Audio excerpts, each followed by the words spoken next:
I'm April Boyd, your money coach, and welcome to Money Confidential, where I am obsessed with helping single moms end the paycheck to paycheck cycle and create a life of financial freedom that they love. We aren't just building budgets over here, we're building confidence. And if you are tired of trying to figure out where your money is going, then you are in the right place. This video starts a series called Save Yourself. And so, for the first segment of this series, we're going to be talking about savings and paying yourself first. I want you to pay yourself as if you are a bill. So, when you create your budget, make sure at the very top of that budget, you put yourself. You can put me, you can put savings, you can put emergency. I don't care what you put something to identify the fact that you are paying yourself first. You have to prioritize yourself as if your life depends on it because it does. Now, what we're going to do is we're going to simplify this process because we don't need any friction in between us trying to do something new, okay? Most companies offer payroll direct deposit. And if your company offers that option, you should be able to go log into your company's payroll website and it should allow you to change your direct deposit information. If it allows you to do that, it will give you an option. You can either do a percentage or you can do a specific amount.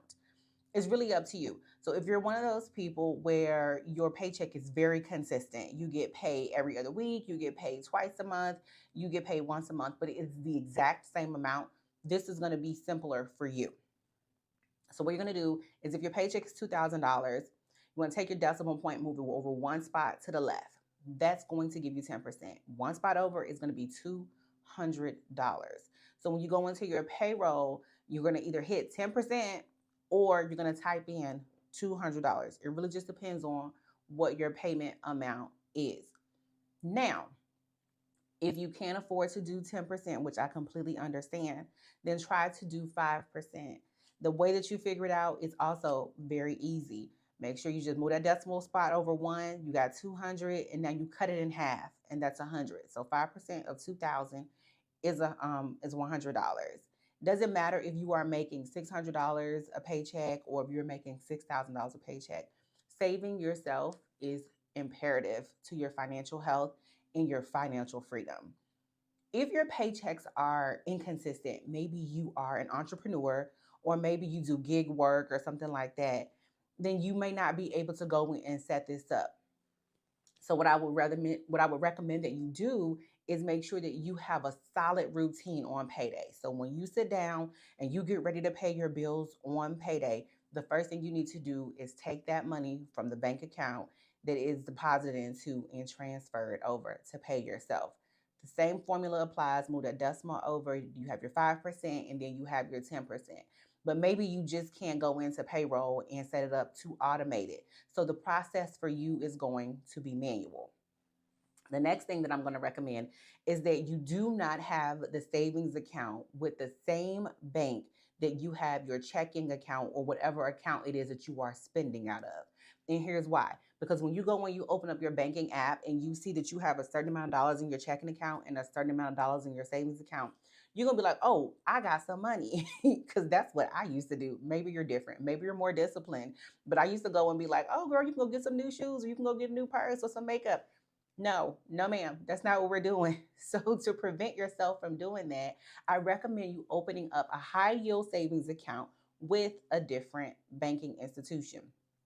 Now, I don't do a whole lot of endorsing of banks because they don't pay me to endorse them. And I don't believe in trying to sell products that I'm not personally using. So, right now, my high yield savings account is through Discover. Discover used to be just Discover, but now they're owned by Capital One. So you can still open up a Discover high yield savings account, but I think that their percentages will be very similar to what Capital One is because they own them now. I like the Discover account that I've had for multiple years. It's always worked great for me. What I've always just done is just set it up as an auto direct deposit. So I would get one paycheck on payday to my checking account and one will go to my Discover savings account. But I recommend you do this so that it's in a place where if you need it, you can get it transferred over or you can wire it over. But it's also kind of out of sight, out of mind. You don't see it every day. So you're not thinking, man, I got some money that I can go and spend. It's literally off to the side in the event that you need it because life be lifing. And I promise you, one day you're going to need it. And if you have enough money saved up, that can also help keep you out of debt. But we're not going to put the cart before the horse. That is in one of the future series to come. Today is all about making sure you pay yourself and pay yourself first, and as if you are a bill. Make sure that you don't forget about this because it's going to be essential when it comes down to you needing to pay anything, any surprise cost. Having that money there is going to make you sleep easier at night and help you breathe easier at night. If you have made it this far into the video, that means you are committed to saving yourself first. So if you don't mind, just put a little yellow heart in the comments so that I can know that you're here with me. Don't forget to subscribe and join me on the next couple of episodes of this series. And don't forget, we're building financial confidence, not just budgets.